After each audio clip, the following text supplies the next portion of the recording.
And welcome back to 6 News at 6 Weekend Edition. We are looking dry. This is a look in Waco by McLean Stadium. We're looking at temperatures getting to those upper 60s. And here's the story, though. The winds are out of the south at around 7 miles an hour, which means that front has not made it through Waco quite yet. It is still a little bit off to our northwest, and it's going to pretty much stall out throughout the course of the day tomorrow. But then once it makes its way through on Monday, that's where we're going to get good chances for a few isolated showers, maybe even a few rumbles of thunder as well, because the models are really starting to show a little bit more of that instability that could fire up one or two of those thunderstorms hanging around. But we're pretty much in those upper 60s, some low 70s in some of our eastern zones. Places like Mejia, Fairfield checking in at that mark. Still some upper 60s there as well. Centerville checking in at 68. Same story for you guys in Marlin, as well as Temple, Belton. Lows tonight, they're only going to drop to those lower 60s. It's going to feel pretty mild. So if you're planning on heading out, it should be a really nice occasion. We could see some fog overnight, especially in some of our eastern zones, because they have more of that access to moisture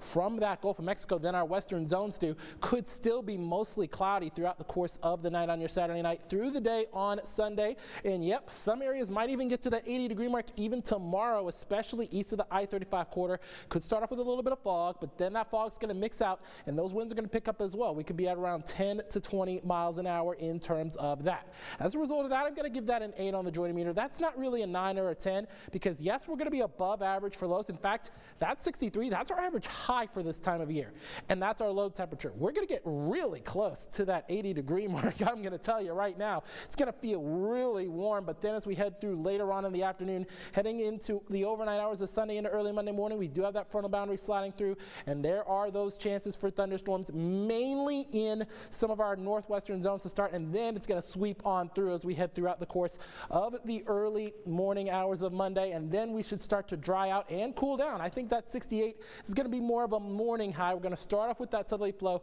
and then those northerly winds are going to kick in, and they're going to really start gusting. Some areas might see gusts of around 40 miles an hour as well. So you want to make sure you bring in all those Christmas decorations as you head through the day on Monday. But then we're going to get right back up into those upper 60s by the time we get to Tuesday, because that southerly flow is going to revert right back into central Texas. And look at that climb in temperatures with that mostly sunny condition. Yes, that is not a typo or a glitch, folks.